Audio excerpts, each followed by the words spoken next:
Hai sahabat podcast, selamat pagi, siang, sore, malam, dimanapun kalian berada. Gimana nih kabar kalian hari ini? Semoga teman-teman semua masih dalam keadaan sehat walafiat ya. Nah, teman-teman, di episode kita kali ini, kita kedatangan tamu istimewa narasumber kita nih, yaitu ada mahasiswa berprestasi dan juga didampingi oleh Bapak dosen nih. Dan kita akan kenalan lebih lanjut dan akan membahas bagaimana sih perjalanan mereka sampai akhirnya bisa menjadi mahasiswa berprestasi dan lolos di PIMNAS 2024. Oke, kalau gitu mungkin kita langsung sapa-sapa aja nih teman-teman. Di sini ada Pak Radinal dan juga Reska dan Fajar. Nah, mungkin kita perkenalan dulu kali ya, dari Pak Radinal boleh nih Pak, perkenalan ke sahabat podcast. Oke, baik. Saya Radinal Setiadinsa sebagai dosen pendamping dari tim Wicara untuk PKM ini dan alhamdulillah bisa lolos masuk PIMNAS. Oke, terima kasih ya Pak sudah hadir di sini. Oke, mungkin boleh lanjut nih ke Fajar dan Reska. Ya, perkenalkan sahabat podcast FIK, saya Fajar Ramadan dari program studi S1 Informatika angkatan 2022. Oke, ini lebih dari Mas Reska. Perkenalkan, halo, saya Muhammad Rizka Al-Maghribi dari program studi S1 Informatika yang merupakan anggota dari tim Wicara. Oke, nah teman-teman karena kita tadi udah kenalan nih sama Reska, Fajar dan juga Pak Radinal, langsung aja nih kita kulik-kulik aja perjalanan mereka yang nantinya bisa menginspirasi sahabat podcast ini. Nah, mungkin mulai dari awal kali ya nih, dari latar belakang PKM ini dan juga awal perjalanannya. Mungkin bisa diceritain sama Bapak dosen ataupun mahasiswanya nih. Ya, kalau dari kami sendiri sebenarnya memang pada awalnya itu tim kami terdiri dari 4 orang. Itu ada saya, Fajar, lalu Reska, Huda, dan juga Divan. Nah, dari situ kita kan memang kalau PKM itu maksimal 5 orang ya. Nah, maka kita harus cari lagi nih 1 orang lagi kira-kira siapa ya. Dan kebetulan pada saat itu ada Excel yang memang belum punya kelompok dan kita coba ajukan tawaran dan dia mau. Seperti itu. Oke, kalau dari pemilihan judul mungkin dari Mas Rizka gimana?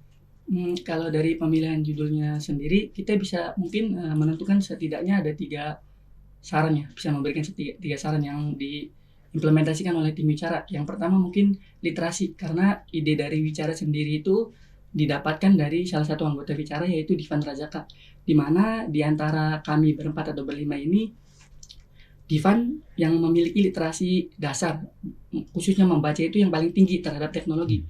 Jadi pada saat itu sedang marak-maraknya AI yang menerapkan model pemrosesan bahasa yang besar, yaitu LLM, yang juga diimplementasikan di aplikasi Wicara. Kemudian untuk yang kedua sendiri, kami menggunakan metode ATM, amati, tiru, dan modifikasi produk serupa, di mana kita bisa menemukan celah-celah atau gap-gap yang mungkin kita bisa lakukan improvement di situ. Kemudian untuk saran atau metode yang kami implementasikan yang ketiga itu kita mengamati problem di sekitar kita, mulai dari diri kita sendiri. Ada apa aja nih permasalahan yang mungkin kita bisa berikan solusi. Kemudian di tetangga kita atau keluarga kita, di lingkup yang lebih luas lagi. Mungkin kalau untuk pemilihan ide dari situ. Oke, menarik banget ya. Dan ini kan idenya anti mainstream nih ya Pak ya. Bapak pas tahu ide dari mahasiswa ini gimana Pak?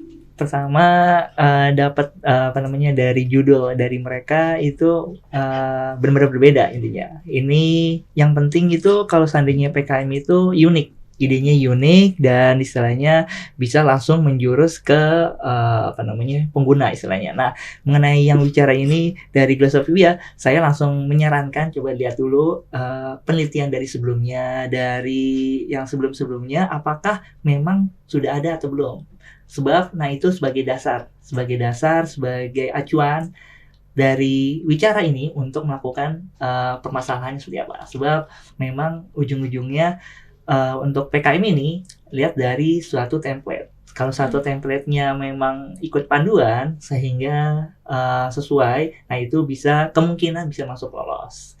Lolosnya apa? Intinya lolos dari tingkat univ dulu. Seperti itu. Sebab seleksi untuk PKM ini nggak tiba-tiba langsung masuk PIMNAS saja, tapi tingkat dari fakultasnya aja dulu. Gitu. Oke, berarti dari awal memang sudah diminta untuk literasi dulu ya Pak, untuk mencari yang udah ada gitu ya Pak dari jurnal-jurnalnya biar dipelajari gitu ya. Dipelajari ya, karena ya itu tadi masuk ke PKM ini dari tingkat fakultas untuk diseleksi, setelah itu baru tingkat universitas, karena dari universitas itu ada kuota yang dari UPN Veteran Jakarta ini mendapatkan jatah berapa kuota, dan sehingga yang masuk itu diseleksi. Nah, dapat diseleksi baru dari UPN Veteran Jakarta itu kami ajukan untuk ke tingkat pendanaan Kemdikbudristek. Nah, dari situ baru dilihat hasilnya, dan salah satunya tim wicara masuk dapat pendanaan dari Kemdikbudristek seperti itu. Alhamdulillah. Mungkin sekali lagi aku mau ngucapin selamat nih, karena dari tim wicara ini berhasil untuk lolos di PIMNAS 2024 ya, dan the one and only tim dari FIK, keren banget. Nah, ini kan pasti perjalanan panjang ya, dari mulai tadi fakultas dulu nih buat seleksinya, terus UNIF sampai lolos ke PIMNAS-nya gitu. Dari Fajar, Reska, dan Pak Radinal sendiri ada tantangan gak sih? Mungkin kan beda-beda ya dari mahasiswanya maupun dari dosennya. Kalau dari Fajar gimana? Iya, pasti tantangannya itu karena ini merupakan hal yang pertama kali ya kita pengalaman pertama, maka dari itu memang kita harus menyesuaikan dengan pedoman-pedoman yang ada terlebih dahulu. Lalu tantangannya lagi yaitu untuk mendapatkan ide itu juga kan. Lalu ketika proses itu bisa dibilang kita tergolong santai sih sebenarnya ketika pengerjaan, tapi tetap mengikuti sesuai perencanaan yang sudah kita buat, dan alhamdulillah dari hal tersebut kita bisa lolos. Oke. Kalau dari Reska gimana? Mungkin kalau untuk tantangan dari tim wicara sendiri, kalau dari sisi eksternal kan kami ini tim yang dibentuk istilahnya karena kedekatan lah. Karena dari semester pertama itu kami sering bersama-sama dalam kelompok atau dalam pengerjaan proyek akhir. Jadi dapat dikatakan bahwa antara anggota satu dengan anggota yang lain itu sudah dianggap benar-benar dekat, seperti keluarga sendiri, seperti itu. Mungkin kalau untuk dari tantangan dari internalnya tim wicara sendiri, barangkali dari setiap anggota tim wicara itu ada kegiatan atau kesibukan masing-masing, sehingga kalau dari sisi komunikasi atau tanggung jawab pengerjaannya itu dikembalikan kepada anggota tim wicara. Oke, berarti dari pemilihan ide juga udah soft sebenarnya ya, karena kan bisa saling diskusi gitu, udah deket gitu ya. Oke, kalau dari Bapak sendiri gimana? Kalau mengenai tantangannya itu sebenarnya dari beberapa kelompok mahasiswa yang datang itu cuma satu pengerjaannya itu apakah mau dibawa lanjut sampai masuk PIMNAS atau enggak. Sebab kalau tahu bahwa PKM ini itu cuma syarat doang. Katanya cuma syarat supaya bisa skripsi, karena harus ada seperti ini. Nah, itu cuma syarat. Nah, kalau cuma syarat itu biasanya saya hanya cuma butuh tantangan doang, ya udah tantangan. Tapi kalau seandainya mau dibawa lanjut ke pendanaan atau mau masuk PIMNAS, itu harus mengikuti panduan. Tantangan seperti itu. Nah, beberapa mahasiswa yang majukan ke saya ada 4, ternyata hanya 2 dan 3 yang mau serius. Tapi dari 2 dan 3, 2 yang masuk ke lewat tingkat UNIF dan 1 yang masuk pendanaan gitu. Dari pendanaan mungkin dari ribuan atau ratusan seluruh Indonesia mengajukan dapat dana, melakukan PKM, terus satu lagi ternyata yang paling berat itu PKP 2, istilahnya kemarin yang lagi heboh dari akhir Juli sampai awal Agustus, dan UPN Veteran kita sebagai tuan rumah juga istilahnya, dan itu benar-benar benar-benar berjuang banget untuk bisa mendapatkan hasil yang terbaik. Dan alhamdulillah ternyata tim wicara dari proses banyak tuh proposal, laporan kemajuan, PKP 2 bisa masuk PIMNAS ini seperti itu. Oke, berarti panjang banget ya Pak ya. Tadi udah sempat nyinggung soal PKP 2 juga nih. Mungkin teman-teman podcast belum terlalu familiar sama PKP 2, mungkin boleh dijelasin nih PKP 2 itu. Jadi PKP 2 itu atau merupakan salah satu tahapan yang menurut saya merupakan paling krusial, sebab tahapan tersebut bisa menentukan kita apakah kita lolos PIMNAS atau tidak. Jadi mekanismenya itu kita mengumpulkan laporan kemajuan namanya ya, lalu mempresentasikan hasil kemajuan kita ke Dewan Penilai, seperti itu. Oh, berarti itu secara langsung offline gitu? Secara online. Online? Iya. Karena seluruh Indonesia juga ya? Iya. Wow. Kalau dari Pak Radinal sendiri nih, kira-kira dari awal udah ada bayangan belum ini kayaknya masuk PIMNAS nih gitu? Jadi sebenarnya rada curang juga ya, intinya rada curang juga bahwa kebetulan saya juga sebagai host dari PKP 2 ini, laporan kemajuan. Jadi saya bisa memantau melihat dari kelompok-kelompok sebelumnya, dari tema-tema sebelumnya itu bagaimana caranya. Sebab kan secara jujur UPN Veteran Jakarta ini bukan masuk yang sering untuk masuk ke PIMNAS. Jadi otomatis yang kampus-kampus yang lain yang masuk PIMNAS itu saya lihat cara penyampaian dipakai PKP 2 itu seperti apa, harus ngelakuin seperti apa. Jadi biar nanti hasil dari pantauan saya seperti itu, saya untuk berikan ke tim bicara ini. Tim bicara bahwa lakuin seperti ini, sehingga nantinya itu urusan Allah intinya. Kalau sudah melakukan seperti yang sering dilakukan oleh yang masuk PIMNAS. Oke, menarik banget tuh Pak. Jadi diambil ya buat di-share nih ke teman-teman mahasiswanya. Jadi ya ada sedikit curang, tapi itu emang kemanfaatan atau istilahnya privilege dari tuan rumah. Betul. Itu malah justru bisa dimanfaatkan dengan baik ya Pak, sampai akhirnya lolos di PIMNAS. Dan itu kan pasti faktor dari mahasiswanya juga yang mau belajar dan mengimplementasikan apa yang Pak Radinal bilang gitu. Kalau dari Reska sendiri ini ada kendala nggak selama pengerjaan? Dari awal mungkin sampai akhir gitu. Untuk kendala pengerjaan kegiatan PKM sendiri seperti di bagian proposal, laporan kemajuan, serta laporan akhir, pasti ditemukan ada saja kendalanya. Cuman karena mungkin kami memiliki dosen pembimbing yang sesuai dengan kriteria yang kami inginkan selain dari kompetensinya ya. Dan kami merasa para Radinal itu dapat diajak istilahnya itu berkomunikasi dengan lebih nyaman lah. Jadi setiap ada kendala atau permasalahan, kita bisa langsung meminta saran atau masukan dari para Radinal melalui grup WhatsApp yang telah dibuat.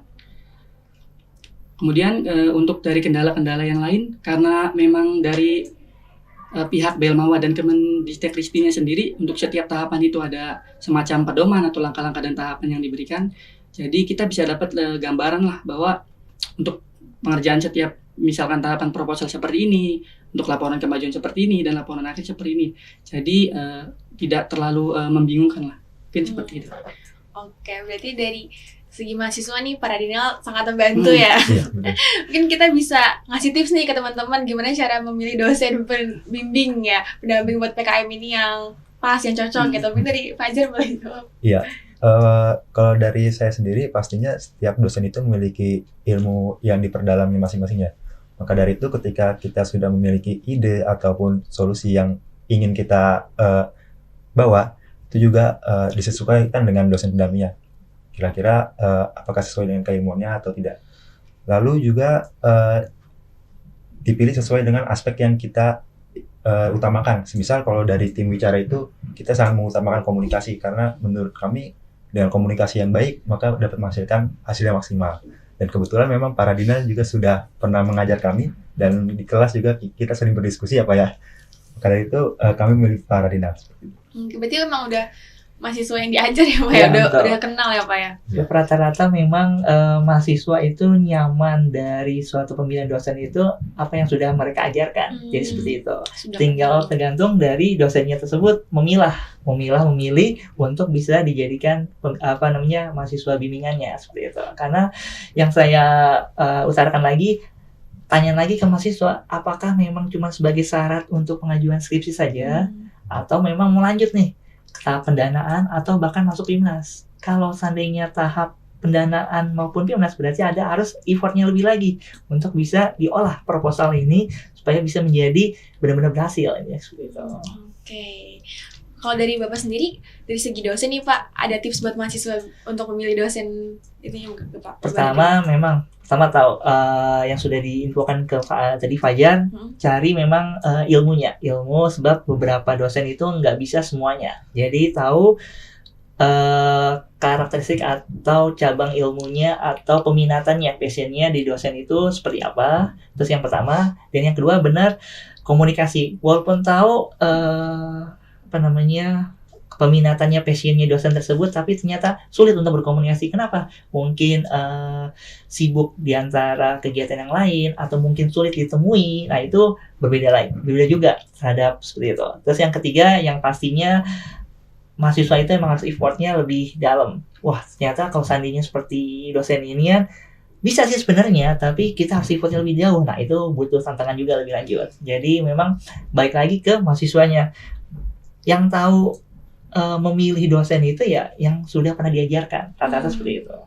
Yang tahu cara komunikasinya juga ya Pak, dan kompetensinya seperti apa gitu ya. Oke. Nah, tadi kan Bapak sempat sampaikan nih kalau dari mahasiswanya itu dari awal emang mau ke tahap pendanaan gitu ya Pak. Betul. Nah, aku penasaran sih dari segi mahasiswanya ini apa yang membuat kalian semangat nih buat di pendanaan dari awal banget. Gimana? Kalau dari saya sendiri memang di masa perkuliahan ingin memaksimalkan waktu sih. Jadi memaksimalkan waktu, memaksimalkan pengalaman juga. Maka dari itu saya juga kan sering ikut lomba gitu ya. Nah, dari situ juga muncul motivasi untuk mengikuti perlombaan-perlombaan lainnya, salah satunya PKM ini. Oke. Dari awal udah mau semangat ya? Iya.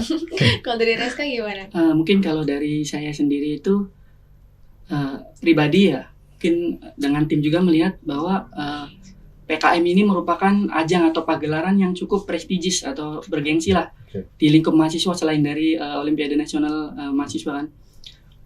Kami melihat dari UPN Veteran Jakarta sendiri dapat dikatakan belakangan ini belum ada lagi tim yang mampu lolos ke PIMNAS kan.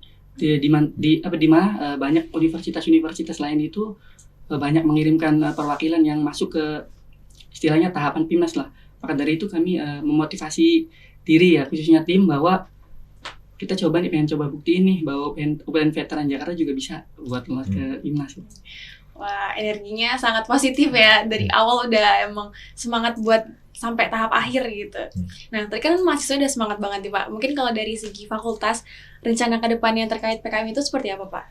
Pertama, kalau seandainya dari pihak pimpinan dekanat itu, dari wakil dekan 3 bidang kemahasiswaan bilang bahwa yang dari awal sebenarnya, dari semester 1 diinfokan bahwa nanti setiap tahunnya itu ada kegiatan penelitian kreativitas mahasiswa. Nah, itu digunakan untuk apa? Untuk bisa membuat kreativitas mahasiswa itu semenarik mungkin sehingga akhirnya bisa langsung masuk tahap pendanaan dan juga masuk PIMNAS. Jadi dari awal untuk semester 1 mungkin tahapnya sebagai anggota dulu. Direkrut sebagai anggota dari kakak tingkatnya. Terus setelah itu untuk tahun depannya dari yang anggota tersebut berarti udah punya pengalaman sehingga bisa menjadi sebagai leadernya. Jadi emang dari awal harus sebenarnya informasi sosialisasi dari awal dulu, dari mahasiswa baru, sehingga oh iya ternyata memang ada ya. Dan satu lagi emang otomatis contoh nanti yang dari tim bicara ini akan men-share pengalaman mereka di PIMNAS itu seperti apa. Nah, itu akan berbagi share intinya. Otomatis sehingga nanti beberapa penelitian atau istilahnya mahasiswa baru itu semangat untuk bisa, oh ternyata bisa loh seperti itu. Sebab saya juga sebagai reviewer dari tingkat UPN Veteran Jakarta juga, pada saat awal itu ada reviewer nasional yang datang ke UPN Veteran Jakarta bilang bahwa kalau mau masuk PIMNAS istilahnya itu jangan dari tema PKM Kasta Cipta. Kenapa? Karena Kasta Cipta itu saingannya berat dari yang universitas-universitas yang lain. Oleh karena itu, saya infokan ke mereka, tim bicara, tantangan seperti ini. Kalian siap nggak? Karena kalau sampai review nasional cuma bilang bahwa memang ini bisa sampai tahap pendanaan doang, tapi tidak sampai tahap PIMNAS. Oleh karena itu, saya challenge mereka untuk bisa, ini buktikan loh, ternyata kita kurang karena memang jarang masuk PIMNAS.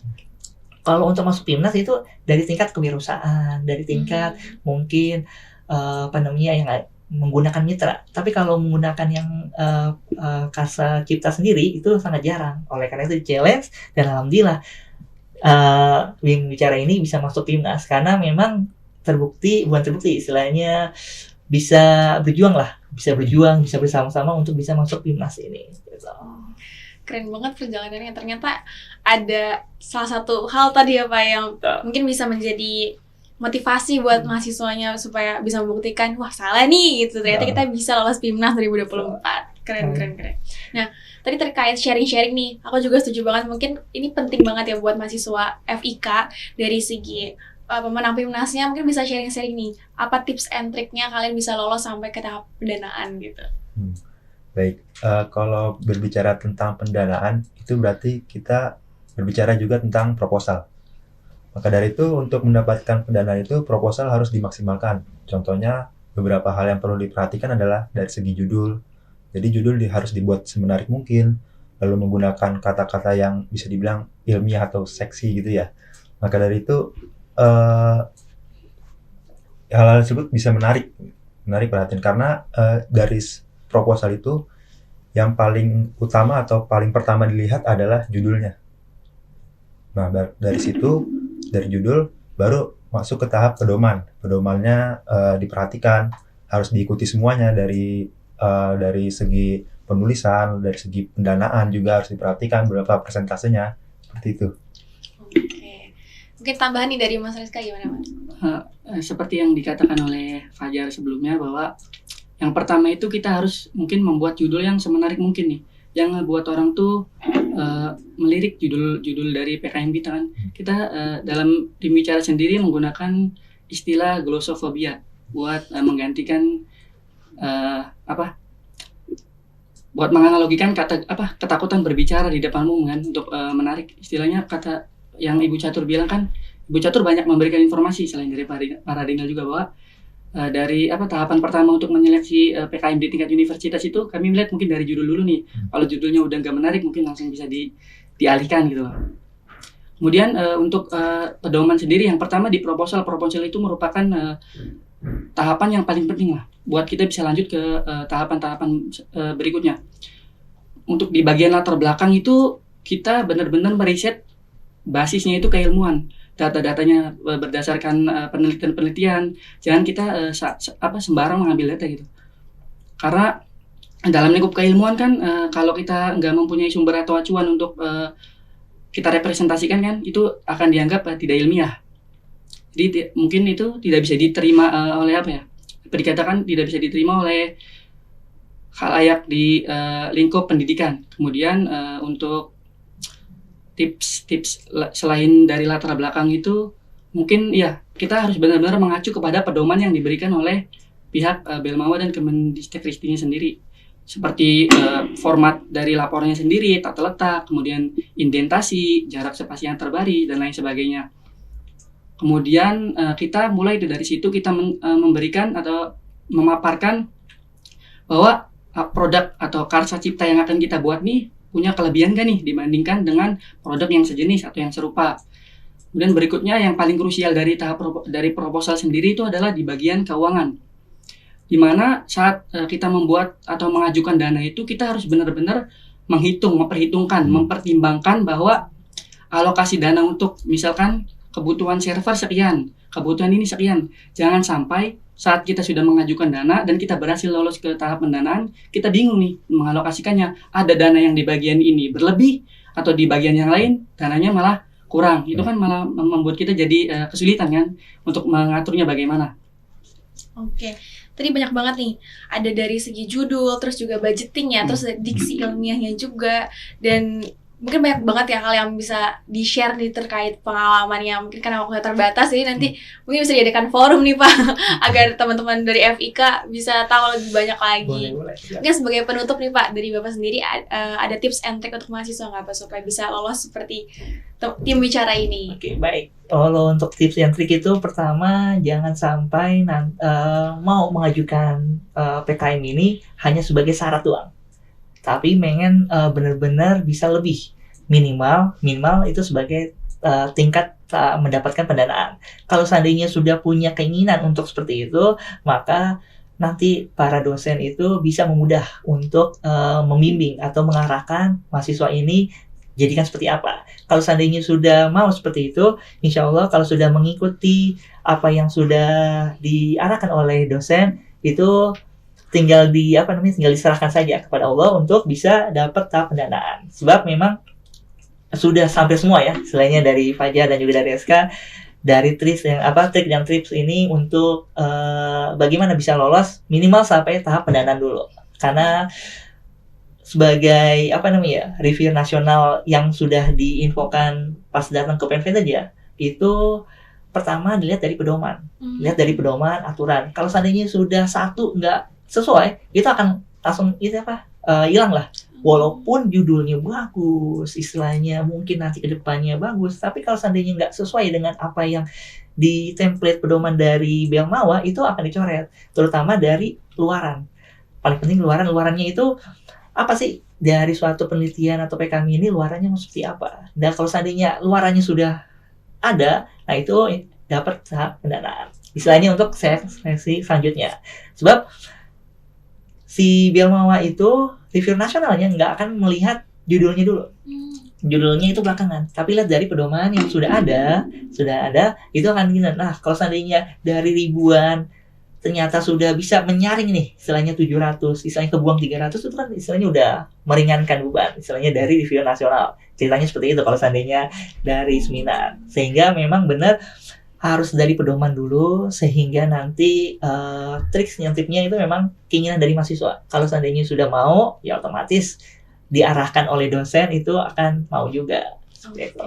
Berarti pedoman memang sepenting itu ya Pak, untuk ke tahap pendanaan ya Pak ya. Selain tadi dari ide dan juga diksi ilmiah dan lain-lain itu ya. Yep.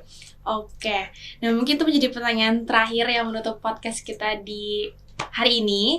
Terima kasih banyak untuk para Dinal, Reska dan juga Fajar yang udah menghadiri nih podcast kita dan menginspirasi teman-teman dari sahabat podcast FIK. Oke, kalau gitu sekian dari kami untuk podcast kami hari ini. Semoga bisa menginspirasi teman-teman dari sobat FIK. Stay healthy, stay curious, dan sampai jumpa di podcast berikutnya. Salam bela negara.